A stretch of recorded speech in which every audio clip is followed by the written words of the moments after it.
Every single concept you will encounter within the VCE mathematical method syllabus is tightly locked into a rigid geometric framework.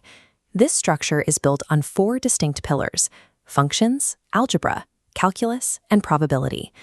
The assessment of these pillars is split. 40% of the study score is determined by school-assessed coursework, with the remaining 60% coming from 2 final exams.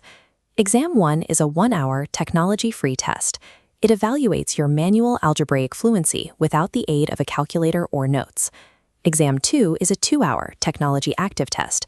It focuses on complex modeling and CAS proficiency, requiring you to synthesize information rather than just performing calculations. Navigating these distinct assessment formats requires identifying the underlying mechanics that thread the 4 pillars together. Functions are the foundational geometric shapes of the course.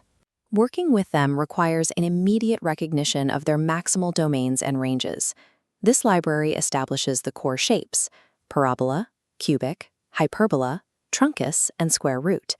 We manipulate these using a transformation equation, where horizontal dilations require the reciprocal of b.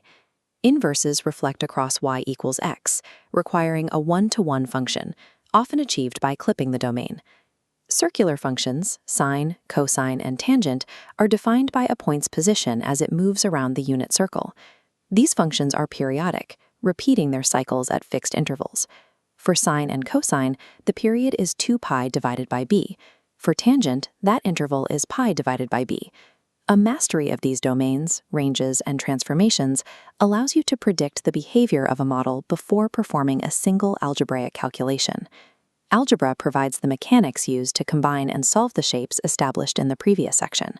Function composition is only possible when the range of the inner function is a subset of the domain of the outer function.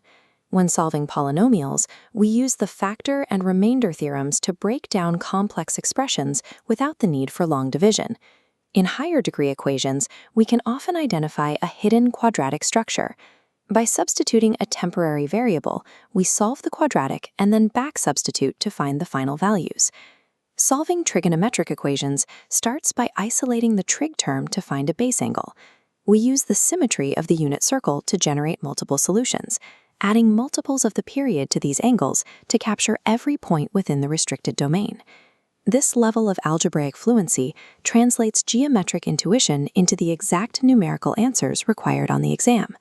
Calculus measures 2 specific concepts: the rate of instantaneous change and the continuous accumulation of a system.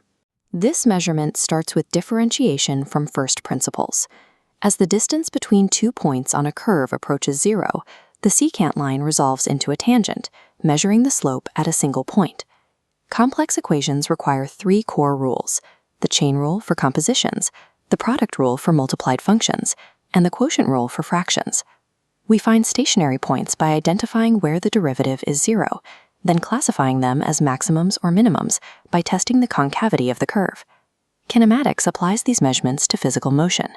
The chain of differentiation moves from position to velocity, and finally to acceleration. Integration reverses this process, allowing us to recover the position of an object from its acceleration.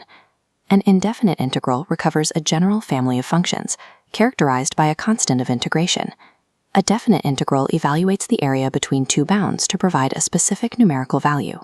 There is a distinction between signed area and total area. Because areas below the axes evaluate as negative, calculating total physical area requires us to split the integral at every x-intercept.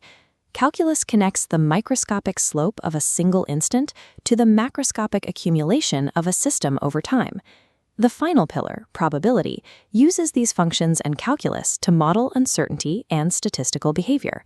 We distinguish between discrete random variables, representing countable outcomes, and continuous random variables, which represent unbroken intervals.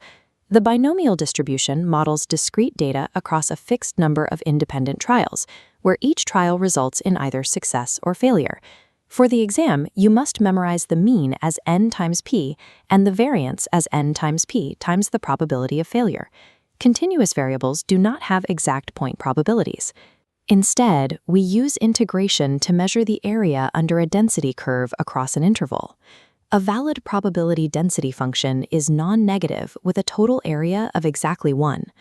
The normal distribution provides a symmetrical model for this data, mapping standard deviations to the 68, 95, 99.7 rule. We convert these to z-scores to compare variables on a standardized scale. We then use sample proportions to generate a confidence interval, providing an estimate for an unknown population. A 95% confidence interval does not mean there is a 95% chance the population parameter is in that specific interval. It means that across repeated sampling, 95% of the intervals we generate will contain the true parameter. Mathematical knowledge must be supported by practical exam execution. In Exam 1, you must document every step of your algebraic working. Answers must be left in exact form, using surds, fractions, and terms of e or pi. In Exam 2, defining your functions in the CAS is essential for speed. However, to secure method marks, you must write down the mathematical setup on your paper before performing the calculation. Examiners frequently report the same mistakes: omitting the constant of integration, rounding probabilities too early, and using the wrong angle mode. When calculating an inverse, remember that the answer is incomplete unless you explicitly state the newly restricted domain. Functions define the shapes, algebra provides the manipulation, calculus measures the change, and probability models the uncertainty. Ultimate success in VCE methods requires transforming this toolkit from abstract theory into reflexive execution on exam day.